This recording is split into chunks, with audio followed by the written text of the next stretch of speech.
He called me his servant in front of everyone, so I moved out without a word. Now he's broke, and his mom calls me nonstop. Hello, my name is Serena. I'm 27 years old and female. Plus, Albert, 28, my boyfriend of nearly 2 years, if you can call it that. And I had been living together for about 13 months. It isn't a charming oh my god, we moved in for love situation. It was mainly practical. His lease was up, and my apartment was falling apart. And not gonna lie, I thought it would be fun at first, and it was. Until it was not. I'll go back to that. So this weekend, we were invited to this party. They weren't even our buddies. Claire, our landlord's daughter, said, "Hey, you guys are always super chill with the rent stuff, come hang." I had only met Claire once in person. She prefers group messages for rent reminders over face-to-face interactions. Albert, on the other hand, is all for it, claiming that it will help him network. For what? No idea. He always says that regarding unrelated situations. For example, "Bro, you're not running for office." Anyway, I basically said yes, because I hadn't been out in weeks, and figured there'd be free munchies, and if it became boring, I could leave early. We arrive, and it's more fancier than I expected. Not wealthy fancy, but there is actual glassware, and someone is already playing a Spotify playlist on a Bluetooth speaker that does not sound like it was thrown in a toilet, which is unusual for these scenarios. However, there is an odd atmosphere that comes across immediately. Claire is wearing an expensive-looking velvet top, and everyone seems to know each other except for us. And Albert acts like he's on, I don't know, maybe a talk show or anything. He's all handsy, laughing too loudly, and nudging me as if he wants me to work the room with him. I'm only there for the chips. At first, I'm simply meandering about, telling Claire about how bad our shower pressure is, and how the dryer occasionally makes strange noises. And I notice Albert is already sipping quickly, with the second cup in his hand by the time I complete the first. I make a joke about him working hard on a Saturday, and he simply shrugs and says something about needing to relax after a week of dealing with my nagging. Not even a smile. I'm not sure, but it stung, so I just brushed it off, right? He's always had a caustic response, but lately it's become more direct. I know I might be a little overbearing at times, but if I don't remind him about payments, guess who gets the angry text from Claire? Spoiler. It's not him. So around 30-ish minutes in, I realize I'm basically following him around and cleaning up after him. And he's simply chatting to two individuals I don't recognize. And I heard him say something like, "Oh, Serena's super helpful. Couldn't keep my place clean if she wasn't around." But his tone isn't complimentary. It's as if he is laughing at me. I try to brush it off again, but then he starts ranting about how he never has to worry about rent being late because someone is effectively his accountant and maid. The boys chuckle but aren't sure if it's humorous. I give him this look, and he simply winks at me. I go into the kitchen to fetch another drink, but now I'm upset. Here's where things get worse. I suppose I should clarify that Albert has always been one of those individuals who jokes but is truly cruel. For example, if I call him out, he would say, "Lighten up. It's just a joke. Why are you so sensitive?" But it's always about something I do for him or forget. And he never let it go. He'll remind me of the time I mistakenly shrunk his hoodie like it was a running gag. But if I bring up his story, it's old news. So sure, I spent the entire night watching him become drunk. And I'm texting my friend Avery beneath the table like, "Pause, distract me before I throw a chip at his head." By the time it's maybe 11 p.m., most people are pretty tipsy, but Albert is clearly gone. I try to encourage him to drink some water. He ignores me and begins to speak louder, as if he is performing for the room. Claire comes up and sits next to me, quietly asking, "Is he always like this?" I simply shrug. She appears uneasy.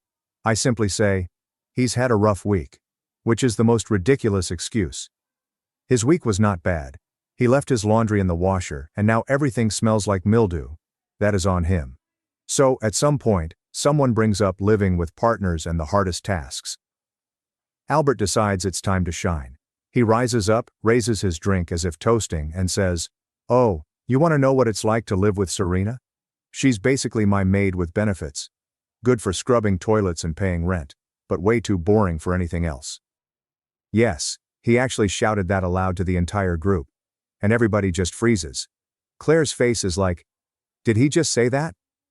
A couple of his pals laugh, but largely it's the awkward, "Oh God, please don't drag me into this" laugh. I just stood up. I'm not loud or anything. I just started heading down the hall. Albert, this guy physically grabs my wrist. It wasn't too hard, but it was enough to put me off. And he does this thing where he's like, "Oh look, she's going to leave. Sit down, Serena, come on." And he turns to the group, shaking my handbag in the air and says, "Look guys, she doesn't even have the guts to walk away. Pathetic, isn't she?" People truly laugh. Like, not all of them, but enough to make my face hot. Claire is simply staring at the floor. I pull my wrist away. He doesn't let go at first, but I pull it. I'm not going to lie. It wasn't gentle. And I simply stand there for a moment, unsure what to do, because I don't want to make things weirder. But I'm not going to cry in front of these folks. So I sat back down. I take my purse from his grasp and simply place it on my lap. He's still standing there, trying to garner more chuckles, but it's losing steam. For the following hour, I scarcely moved.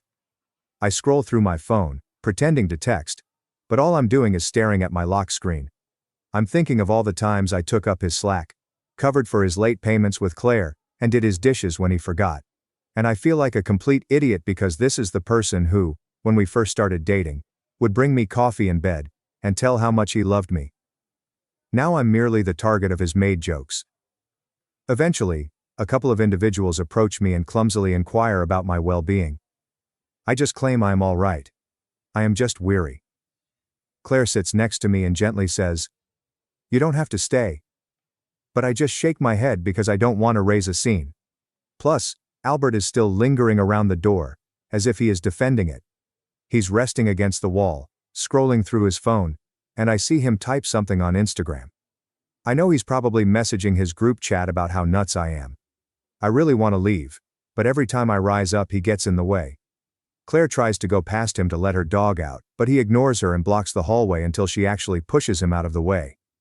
He slips a little, nearly drops his phone, and gets angry at her for shoving, but she simply instructs him to move. I see all of this and think, okay, so it's not just me. He's just like this, I guess. He has to be the center of attention at all times, and if he feels ignored, he brings everyone down with him. It's very evident. Now that I'm paying attention, my phone keeps buzzing all night. I receive texts from Avery wondering if I'm okay, and I just answer, "It's fine, I'll call her later." I also got a couple of texts from my mother, which is strange because she never texts this late, but she's asking if I'll come by tomorrow. I almost respond only to have an excuse to go, but I don't want to start something in front of these folks. I know if I go, he'll make a fuss. So I'm simply waiting. Finally, it's approximately 2 a.m. and many are leaving. I get up, take my coat and start towards the door. Albert stands there, arms folded, and just stares at me. I do not say anything. I just walked past him. He mutters something beneath his breath.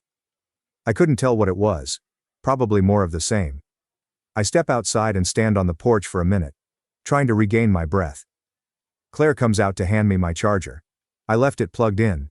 She glances at me as if she's about to say something, but she does not. Just instruct me to text her about the dryer if things become worse. I nod, thank her, and then go. The walk home took about 10 minutes, and I spent the entire time replaying everything in my thoughts. I get to our apartment, go directly to bed, and don't say anything to Albert when he eventually enters, slamming the door behind him. He doesn't even glance at me, he simply kicks off his shoes and walks to the bathroom. I lie there going through Reddit, entering stuff into my notes app to ensure I don't forget anything. So that's how my Saturday night went. I'm so angry I'm shaking. I'm not sure what I should do next, but I'm not going to let this slip. If anyone is interested, there will be a second installment. I just had to get this out. I apologize if this is a disaster. I'm still really angry. Update 1. Okay, I didn't expect I'd be back so quickly, but a lot of you requested the next chapter, and typing it down is stopping me from screaming at my phone. Plus, I believe I'm still too upset to do anything else right now. I'm not sure if this is even readable.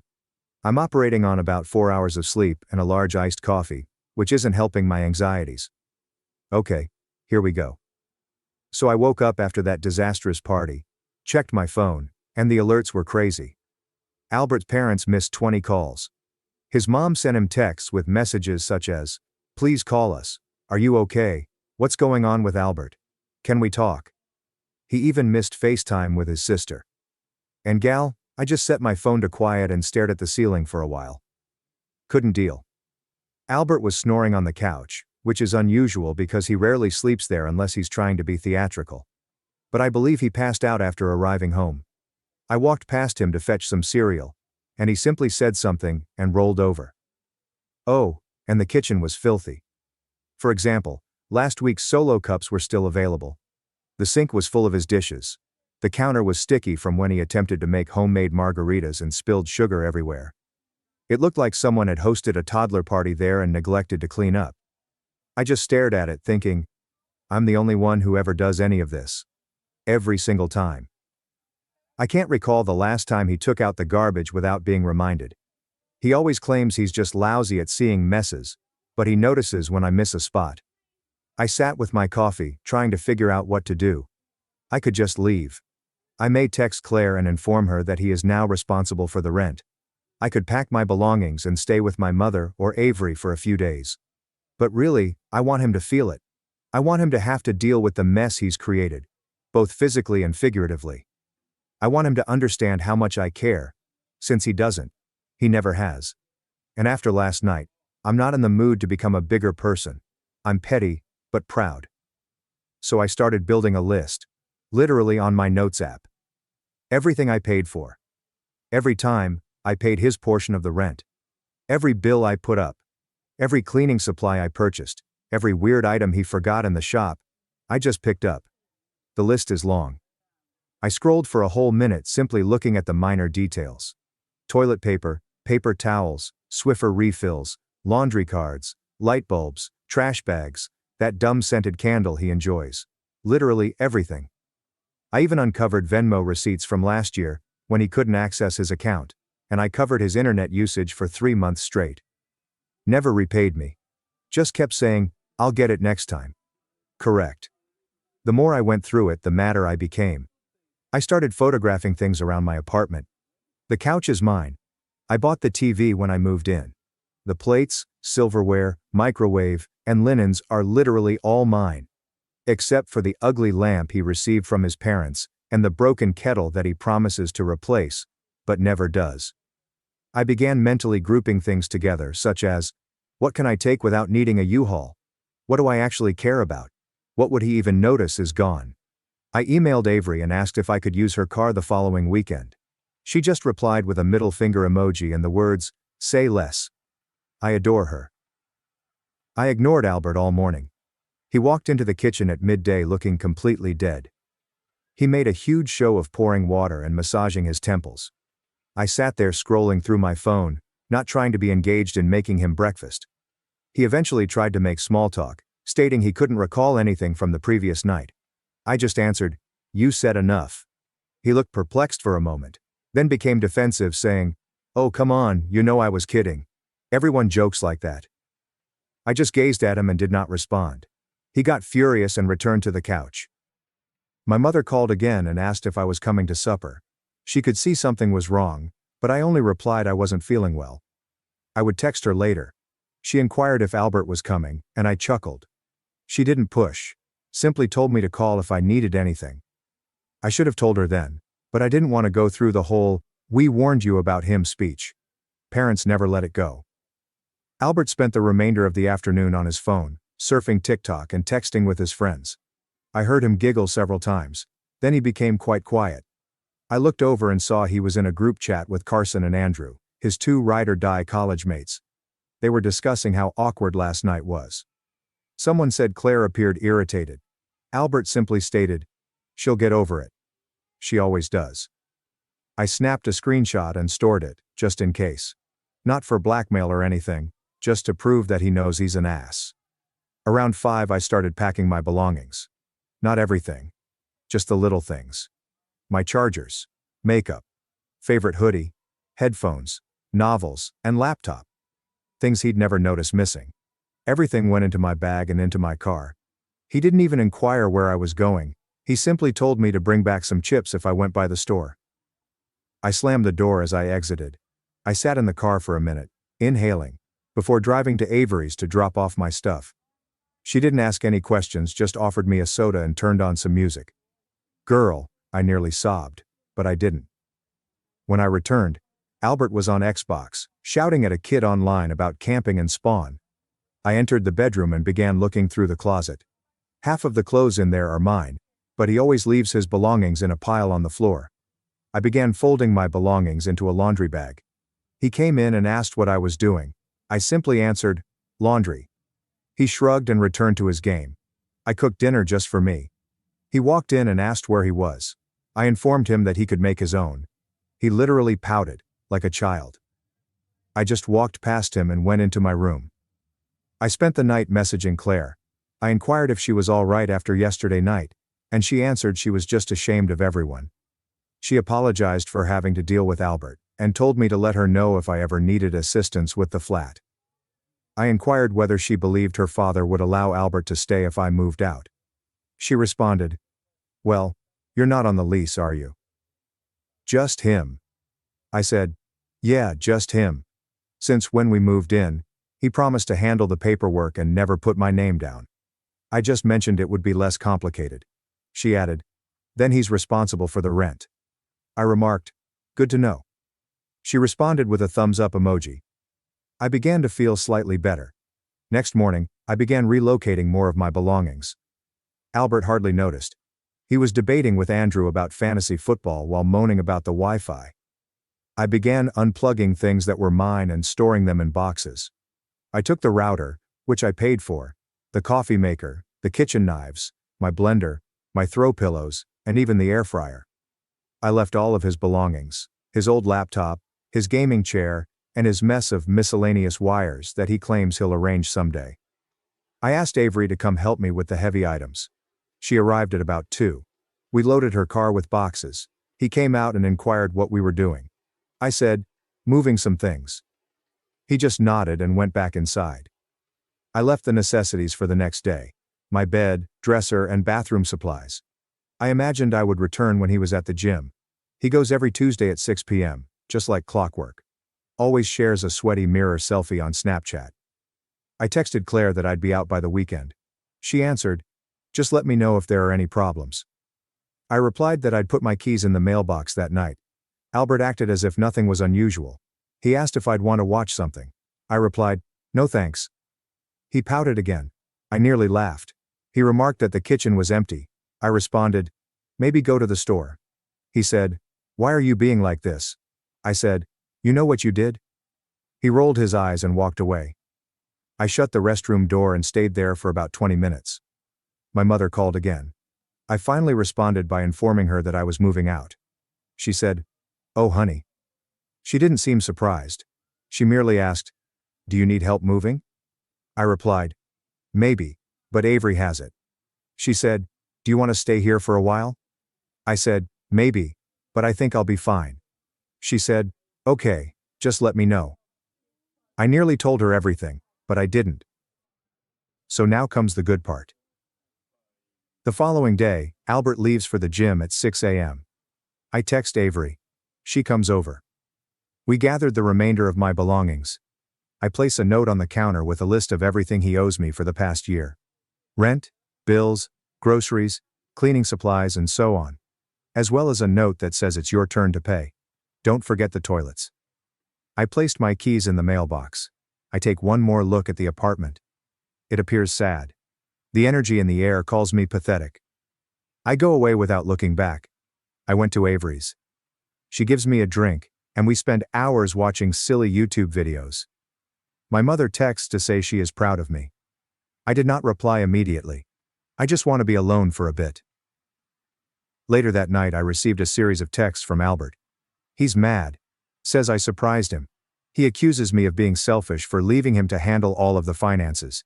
He says he can't believe I would do this to him. I do not reply. He calls me. I ignore it. He calls again and again. I blocked him. I blocked his mother. I blocked his sister. I also block Andrew and Carson, just in case. I text Claire and tell her I'm leaving. She adds, "Thank you for informing me." I inquire whether Albert has paid the rent yet. She answers, "Not yet." I say, Good luck with that. So, that's where I am at. I'm out. I am gone. And I left him with a disaster that he can't ignore. He always aspired to be the big man, the one in charge, the one who never did anything wrong. He can now figure out how to clean up after himself, both literally and metaphorically. I am not saying I am finished either. If he wants to play games, I can join. But for now, I'm going to let him stew. Perhaps now he will know who is truly sad. Please let me know if you would like any additional updates. I have a hunch this isn't done yet. Update 2. Okay, I'm not going to lie, I didn't expect to be posting again so soon, but folks kept asking for updates. And honestly, things became messier than I thought. I also need a place to vent because if I keep ranting about it in my group chat, Avery will show up at my house with a bottle and a baseball bat, and I'm not sure who she'll hit first, me or Albert. So, shortly after I moved out, I assumed Albert would just ignore me. Maybe attempt to trash talk me in front of his pals and then just deal. But no, he went full drama mode. I'm barely even out of Avery's car when I get the first angry text, followed by another, then another. All capitals too. He claims I set him up, that I'm wrecking his life, and that his parents are panicked because they thought I was missing. And now they're phoning him constantly, asking what happened. Like, buddy, maybe you should have considered that before calling me your maid in a crowded setting. Anyway, I disregard everything since I'm not going to play into his hands. Avery keeps telling me to block him, which I already have, but he starts using different numbers. Send me a direct message on Instagram, then on Facebook, which I haven't checked since last year. I simply leave everything unread. I guess he's hoping I'll come back just to stop him up, but not now. What I didn't foresee was how quickly his financial issues would escalate. Claire texts me around 2 days after I left, wondering if I know when Albert will pay rent. I just gave her a screenshot of his latest, "I'll get it next time" text and stated, "Not my circus anymore." She responded with a bunch of laughing emojis and a yikes. He apparently informed her that I would cover for him if there were any problems, which is ridiculous, considering I literally told her I was leaving. I assume he figured I'd continue running his errands from a distance. The group chat turmoil escalates here. So, Albert and I were in a group chat with a few of his friends. Andrew, Carson, Gabriella, and some of their women. Mostly for silly memes, party invitations, and debating about where to order food. I had been quiet there for a long time. But I decide, you know what? If he's going to attempt to spin this as if I'm the evil person, I'm not going to be quiet. So I send a message, not in fury, but just facts. Hey, since Albert keeps messaging me about abandoning him, here's all the rent receipts. Here's the stuff I paid for. Here's screenshots of his maid with benefits joke and his texts about having me trained. Not trying to start a war, just clearing up the facts. Not gonna lie, that conversation blew up. 2 of the guys attempt to defend Albert, claiming that he was just intoxicated and didn't mean it. Gabriella claims she always believed he treated me poorly, and is relieved I finally left. Andrew claims I'm being dramatic, but I simply send a photo of the letter I placed on the counter with the total amount he owes me for the year. Silence for about an hour after that. Carson ultimately texts me privately, asking whether I'm fine, and if I need any assistance moving anything else. I say, "I'm fine but thank you." And he simply responds, "Albert is having a rough time." I don't respond. Meanwhile, Claire informs me that her father is now involved since Albert failed to pay rent for the first time in his life, and attempted to blame me as well. Which, like, good luck. My name isn't even on the lease. Her father is upset and informs Albert that he has 1 week to pay, or he will leave. I can almost see Albert attempting to argue his way out of it. All phony charm. But it doesn't work this time. In normal life, I'm just trying to keep things moving. I'm at Avery's for a few days, sleeping on her couch, and we're joking about how I should bill Albert for maid services. My mother calls every day to see whether I'm all right, and I keep saying yes, but she keeps offering to bring over groceries or pick me up if I need a break. I finally go over there for supper, and she cooks lasagna without saying, "I told you so," which is her idea of a hug. He texts Avery, wondering if she can talk some sense into me. She sends him a simple, "Don't ever text me again," and then blocks him. I appreciate her for that. He tries Carson, who simply leaves him to read. Andrew attempts to call me, and I let it go to voicemail. He leaves a rambling message about Albert's awful situation and how everyone makes errors.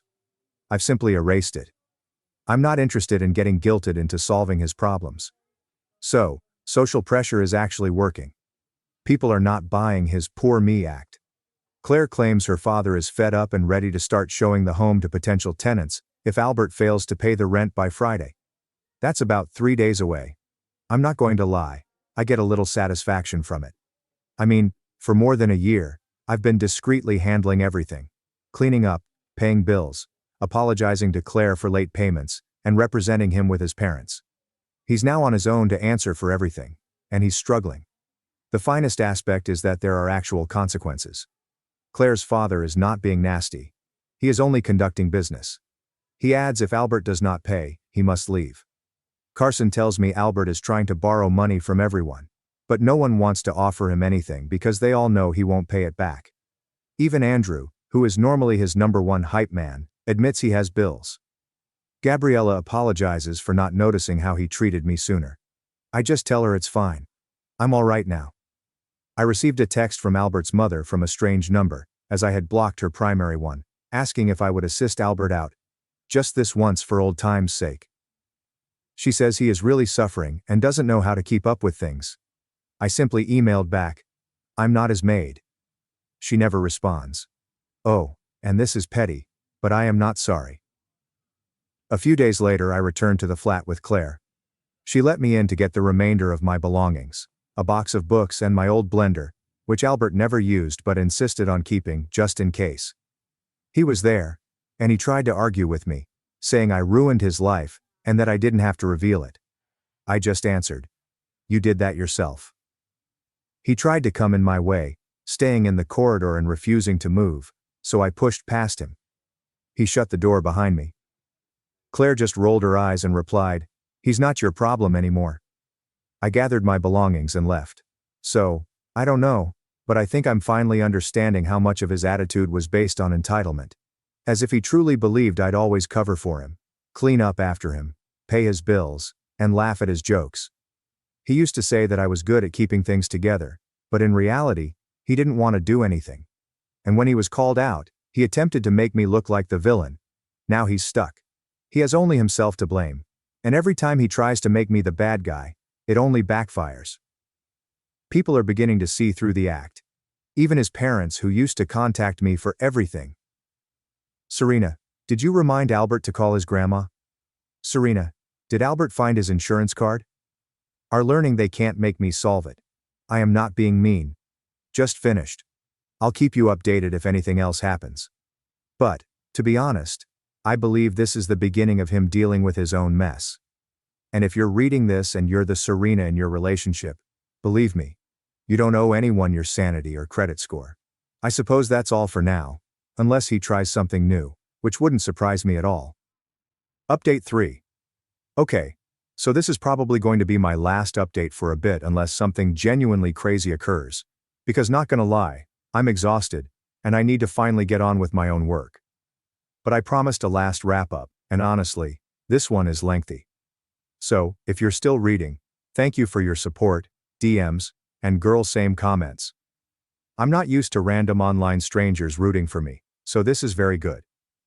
After the last piece, I was largely just waiting to see if Albert would pay his rent or get kicked out. And to be honest, I didn't think he'd go down without one final weak move. I was not mistaken. But first, let me start with the craziest part. His parents. So, the morning after I left for good, I still had 20 missed calls from his mother, father, and even his sister's old phone number. I'm not sure, but I kept ignoring them, and to be honest, it got to the point where I felt pity for not even responding to their texts. Examples include, I'm alive, leave me alone. But then, around midday my phone starts blowing up again. The same numbers, but with longer voicemails. His mother, frantic, asked me to just talk to her, claiming Albert is in poor form, hasn't eaten, can't sleep, and has never been like this before. I listen to about half a message, roll my eyes, and then delete it. I'm not cold-hearted, but I'm no longer his mediator. I am not his father, therapist, or maid. The next thing, and this is the bit that truly makes me want to flip a table, she begins texting my mother. Like my actual mother. I imagine she still had her phone number from the one time they met at a holiday event. I only discovered it after my mother called and said, is everything okay? Albert's mom says he can't pay rent and he needs you to come back and talk some sense into him. My mother simply sounded tired, as if she expected me to say I was getting back together with him. But I told her straight up, nope, I'm done, he's on his own.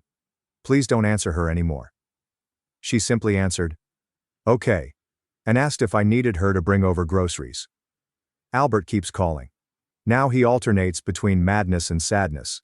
Like one moment it's, you ruined my life, and the next it's, I'm sorry, come back, I'll change. I ignore every single call. He tries other numbers and even tries to FaceTime me. I block everything. It's really like whack-a-mole. Avery still laughs about it. He suggests I start charging him by the call. Meanwhile, Claire texts me that her father has finally given Albert the official notice. He has to go by Friday if he cannot pay. Apparently he tried to secure an extension by claiming his ex sabotaged him. Claire's father simply stated, it's not my business. Pay or move. Albert attempts to guilt everyone else. Carson texts me that Albert tried to borrow money from him and claimed I stole his belongings. Nope. I literally grabbed only what was mine and left the rest, including receipts. Gabriella texts me, claiming Albert DM'd her and asked if she could vouch for him if Claire's father inquired about payment history. She gave him a gif of someone laughing, and that changed my night. Andrew is the only individual who does not appear to be taking sides, but that is because he dislikes drama, not because he is neutral. He texts me and says he doesn't want to become involved, which is practically his mantra in life. So by Thursday, Claire texts me that Albert is in complete panic mode. He's behind on everything, rent, internet, and possibly even his weird subscriptions. I still receive emails regarding his previous food box service, which, not my problem. I believe he tried calling Claire's father again, and when that failed, he contacted his mother, who then called me again. This time I picked it up, mainly because I was annoyed. She begins with an entire conversation. Please, Serena. I know he messed up, but he's so lost without you. He's not good at handling life stuff. You know how he is. I've only just stated, sorry, I'm not part of this anymore. You need to talk to your son, not me. She begins crying briefly, which is embarrassing, and I simply say goodbye, and hang up. I believe Albert treats people this way because he has always gotten away with it. His parents, for example, lavish him with attention. His friends either dismiss it or laugh it off. And I was only the latest person to take up the slack. He gets loud when he's humiliated, jokes when he's nervous, and when that doesn't work, he just waits for someone else to come solve things. I mean, I knew he was lazy, but I never realized how much he relied on people to pick up after him until I stopped doing it. So anyhow, Friday arrives. I'm eating leftover noodles in my new house, which is just a shoebox, but it's mine. When Claire texts me, just a thumbs up, he's gone. Albert apparently did not pay, and did not pack up half of his belongings. Instead, he simply left them. Claire's father indicated he could come get the rest if he wanted, but the locks had been changed, and he no longer lives there. I inquired if he caused a scene. She only claims he cried briefly, slammed the door and fled. I nearly feel awful for a second, but then I recall how he behaved at that party, and I'm simply, nah. I do not. And get this. He tries to show up at my new place. I mean literally knocking on the door. I hear it, and look out the window to see him standing there, his hoodie drawn up and holding a grocery bag. I do not open the door. I text Avery, who is really in the next building over, and she comes out, stands on the sidewalk, and simply stares at him until he departs. He doesn't say anything to her and simply walks away. Avery texts me, dude is lost. I block his phone number again, just in case. The next day, I received a note in my mailbox. It's from Albert, handwritten, which is unusual. He only writes when absolutely necessary. It's like 3 paragraphs of apologies, explanations, pleading for a second chance, stating he can't do it alone, that he didn't mean anything, blah blah. He even offers to repay me for everything if I return. I tear it up and discard it, not even bothering to react. So that's all, I suppose. Albert has left. I'm out. Claire's family has already started tidying the apartment for new renters. His folks tried everything. Even called my mother again. she simply ignores them now. Gabriella claims Albert is couch surfing at Andrew's house. But Andrew isn't enjoying it, and will probably force him out soon. Carson is still indifferent, but he emailed me that Albert is considering moving back in with his parents. I'm simply pleased I'm not cleaning up after him anymore. The next time someone deems me dull, I will simply chuckle and move on. Because really, I'd rather be boring and free than be trapped cleaning up after some person who believes he's the main character. So, thanks for reading my insane story. If you're ever in a scenario where you're doing all the work and someone treats you like a helper, don't wait for a major revelation. Simply start packing. You'll be surprised at how quickly the trash clears itself. And no, I did not call his parents back. Not my circus, not my monkeys. If Albert wants to get his life in order, he could start by learning how to wash laundry, or at the very least, how to pay his own dang rent. That's it for now. Maybe next time I'll write about something fun.